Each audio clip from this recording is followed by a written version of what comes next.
Hello दोस्तों, मैं हूं विजय सागर।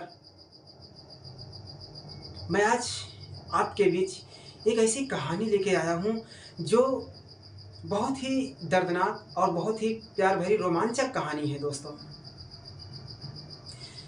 एक लड़की की शादी उसकी मर्जी के खिलाफ हो जाती है, उस लड़के से जो लड़का बहुत ही सीधा साधा और बहुत ही संस्कारी होता है।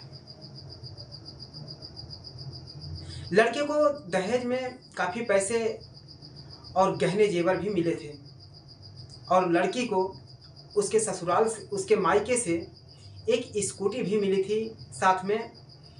जैसे ही पहले दिन, सुहागरात के दिन, जब लड़का दूध लेके कमरे में जाता है तो लड़की बोलती है, मुझे अकेला छोड़ दोगे क्या? तो लड़का परेशान सा हो जाता है और दूध रख करके निकल जाता है, कमरे से बाहर चला जाता है। अब लड़की सोचती है कि आखिर इसने गुस्सा क्यों नहीं किया। अगर गुस्सा करता तो ये उससे तलाक ले लेती। लेकिन लड़का अपने अलग कमरे में सो जाता है और सुबह होती है तो वो बेचारा अपने ऑफिस चला जाता है। ऑफिस जाने के बाद फिर वो उधर से जब आता है, ऐसे ही कई दिन, 3-4 दिन बीत जाता है। एक दिन ही थी तो वो बेचारा घर पे ही था, तो माँ ने खाना बनाया तो ये खाना ले जा करके दुल्हन को जैसे ही दिया तो खाना देख करके उससे बहुत गुस्सा आया और खाना ले जा करके बाहर फेंक देती है और अपनी सास को ही, यानी उसकी माँ को ही भला बुरा कहने लगती है। तो गुस्से में वो लड़का जाकर अपनी पत्नी को हाथ उठा देता है। अब लड़की और गुस्से में हो जाती है, तो बल्कि उसकी माँ अपने बेटे को ही डांटती है कि तुम्हें ऐसा नहीं करना चाहिए बहू के साथ में। उसके बाद गुस्से में वो भी खाना खाता है। अगले दिन अपने ऑफिस निकल जाता है। ऑफिस जाने के बाद अब ये लड़की घंटे घंटे भर पूरे पूरे दिन अपने बॉयफ्रेंड से बात करती है। बॉयफ्रेंड से बात करती है और बॉयफ्रेंड से मिलने के लिए स्कूटी से चली जाती है। तो बॉयफ्रेंड से सारी बात बताती है कि वो घर हमारे लिए जहन्नुम है, नर्क सा हो गया है, मैं उस घर में एक पल भी नहीं रहना चाहती।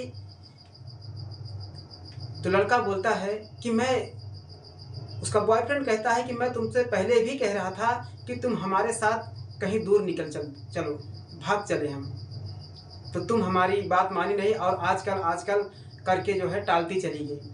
तो ये बोली कि शादी के एक दिन पहले मैं ही तो आई थी तुम्हारे घर पे, लेकिन तुम बोले कि नहीं, अभी मैं नहीं जा सकता। तो लड़का बोलता है कि देखिए, बगैर पैसे के कहीं दूर स्थान पर खर्चा चलाना बहुत भारी होता है। जीवन बसाना ये कहने की बात है, लेकिन बगैर पैसे के संभव नहीं है। अगर ऐसा है तो लड़की बोली, मैं आज भी कुंवारी हूँ, पहले भी कुंवारी थी, क्योंकि मैं शादी के बाद एक दिन भी उस लड़के के साथ में नहीं सोई हूँ। मैं आज भी तुमसे प्रेम करती हूँ और करती रहूँगी। तुम्हारी आत्मा से मैं प्रेम करती हूँ। मैं उस जाहिल से नाता तोड़ना चाहती हूँ मैं। तो बोलता है कि ऐसा है, अगर तुमको हमारे साथ में चलना है तो इसी क्षण जाओ और 4-5 लाख रुपए का इंतजाम करो, फिर हम कहीं दूर निकल चलते हैं। लड़की बेचारी आई घर पे। उसके बाद में घर आने के बाद वो चुपचाप अपने कमरे में दरवाजा बंद करके लेट जाती है। उधर जब उसका पति ऑफिस से आता है, ऑफिस से आने के बाद उसकी माँ अकेली बेचारी परेशान है, खाना बनाती रहती है। कभी ये नहीं कहती है कि बहू तुम आज खाना बनाओ, क्योंकि वो हमेशा दुख में भी उसकी माँ हंसती मुस्कुराती रहती थी। लेकिन उस दिन जब खाना लेके वो दुल्हन के पास में जाता है तो दरवाज़ा खटखटाता है कि माँ ने खाना भेजा है, तुम खाना खा लो। तो ये बोलती है कि नहीं, मैं बाहर से खाना खा के आई हूँ, मुझे बस इस अलमारी की चाबी दे दो। तो लड़का बेचारा दरवाजे के नीचे से अलमारी की चाबी दे देता है और कहता है कि ये लो, जब तुम्हारा काम हो जाए तो भूख लगे तो खाना खा लीजिएगा।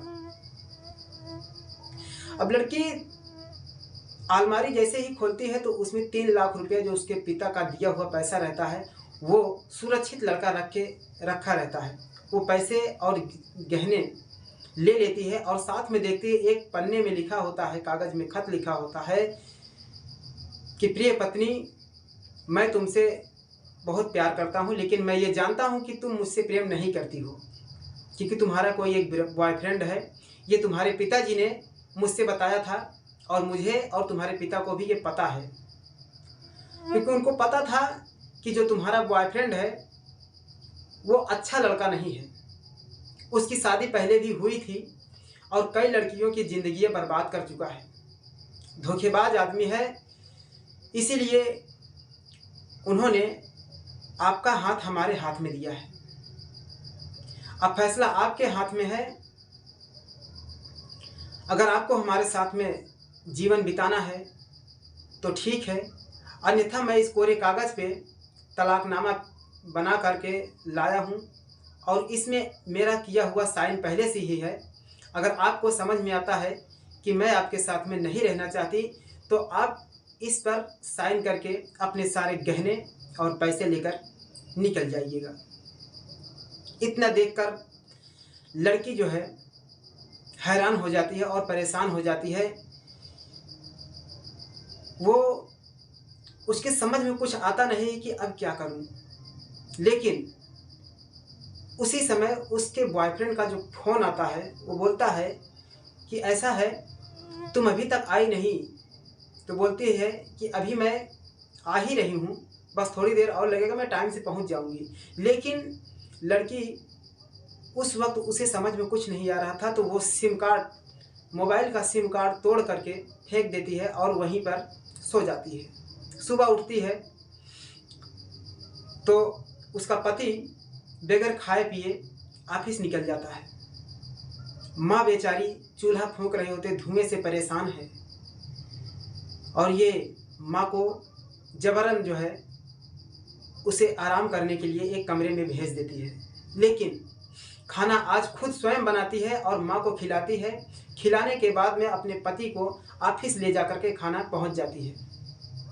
वहाँ पर पति सोचता है कि लगता है तलाकनामा पेपर जो है लेके ये आई है और आज हमें पेपर दे करके ये हमसे तलाक ले लेगी। लेकिन यहाँ पहुँच कर वो अपने पति से सीने से लिपट कर रोने लगती है। लेकिन पति परेशान हो जाता है कि आखिर तुम्हें हो क्या गया है आज, कहीं माँ ने कुछ तुम्हें कह तो नहीं दिया, सब कुछ ठीक ठाक तो है। तो बोलती है हाँ सब कुछ ठीक ठाक है, ये मेरी भूल थी कि मैंने आपको परख नहीं पाई। मैं आपसे बहुत प्रेम करती हूँ। अब मैं आपके आत्मा से प्यार करती हूँ, बल्कि आपके शरीर से ही नहीं, आपकी आत्मा से, आपकी माँ से, आपके परिवार से मैं प्रेम करती हूँ और आपके साथ जीवन बिताने के लिए तैयार हूँ। जो मेरी पहले गलतियाँ थी उसे आप क्षमा कर दीजिए। लड़की उसके पति के अपने पैरों पर गिर जाती है और यह देख सब लोग जो है उसके कंपनी में, उसके ऑफिस के लोग सब इतना खुशी हो जाते हैं कि वाह क्या धर्म पत्नी है। पत्नी बोलती है आई लव यू पति, अरे पति जी आई लव यू, यह कहकर कहती है तो सभी लोगों में ताली बज जाती है। और जब ताली बज जाती है तो बोलती है ऐसा है, अब हमारे पतिदेव जी 1 महीने तक ऑफिस नहीं आ पाएंगे। बोलती है क्यों? सभी बोलते हैं ऐसा क्यों? तो बोलती है नहीं, अब हम छुट्टी पर जा रहे हैं, 1 महीने के बाद ही हमारे पति ड्यूटी पर आएंगे। उसके बाद वहाँ से अपने पति के साथ घर पे आती है। उसके बाद तब उसे सब सारी सच्चाई सब समझ में आती है कि मुझसे पहले जो गलती हुई उसे क्षमा कर दीजिए, मैं आपकी हूँ और सदैव आपकी रहूँगी। उसके बाद पूरा परिवार खुशी खुशी जीवन बिताने लगता है। तो दोस्तों इससे ये तात्पर्य होता है कि जिसके साथ में शादी हो वही अपना सच्चा पति, सच्चा परमेश्वर होता है। उसी के साथ में जीवन बिताना चाहिए। शादी के बाद किसी बॉयफ्रेंड या नाजायज रिश्ता ये अच्छा नहीं होता है। तो इस कहानी का यही तात्पर्य था दोस्तों। अगर कहानी अच्छी लगी हो तो वीडियो को पूरा देखें। अगर कहानी अच्छी लगी हो तो चैनल को कर दीजिए सब्सक्राइब और वीडियो को कर दीजिए लाइक। ऐसे ही नई नई अच्छी कहानियों के साथ फिर हम आपके सामने पेश होंगे। तब तक के लिए नमस्कार दोस्तों, जय हिंद।